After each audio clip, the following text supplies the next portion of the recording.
Hello বন্ধুরা, মামের রান্নাঘরে স্বাগতম। আজকে আমরা আবারও একটা নতুন রেসিপি নিয়ে চলে এসেছি।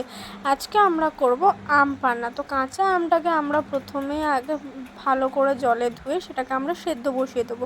সেদ্ধ করার পর সেই আমগুলোকে আমাদেরকে খুব ভালোভাবে ছাড়িয়ে নিতে হবে। তারপর আমরা আমগুলোকে ভালো করে ছাড়িয়ে নিয়ে একটা মিক্সার গ্রাইন্ডারে দিয়ে দেবো মিক্সড করতে। তারপর সেটাকে খুব ভালোভাবে মিক্সড করতে হবে। তার মধ্যে কিছুটা চিনি দেবো পরিমাণ অনুযায়ী। আমটা যদি একটু টক হয়, অনেকে আছে একটু টক খেতে পছন্দ করে, একটুখানি মিষ্টি, তাই জন্য সেই বুঝে পরিমাণ অনুযায়ী চিনি দিতে হবে। ওটা আমাদের গ্রেট হয়ে গেলে একটুখানি একটা প্লেটে জলজিরা আর একটু গুঁড়ো লঙ্কা দিয়ে আমরা গ্লাসের মধ্যে সেটাকে লাগিয়ে নেবো, যাতে সার্ভ করতে যেন খুব ভালো লাগে, খুব যেন ভালো ডেকোরেশনটা হয়। তারপরে আমরা গ্লাসের মধ্যে সেটাকে লাগিয়ে নিয়েছি। এইবারে আমাদের আগের দিন ভিজিয়ে রাখা চিয়া সিডসটা আমরা ঢেলে দেবো এর মধ্যে।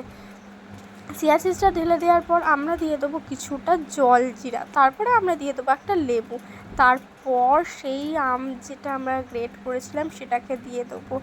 তারপর ওপর থেকে আবারও সেই জলজিরা একটু লঙ্কা গুঁড়ো দিয়ে সার্ভ করব। এত সুন্দর হয়ে যাবে পুরো জিনিসটা তোমাদের এত কম সময়ের মধ্যে। বাইরে থেকে এত টাকা দিয়ে কিনে খাওয়ার কী আছে, যেটা আপনারা ঘরেই করে খেতে পারবেন। রেসিপিটা ভালো লাগলে লাইক, কমেন্ট, শেয়ার আর সাবস্ক্রাইব করতে ভুলবেন না।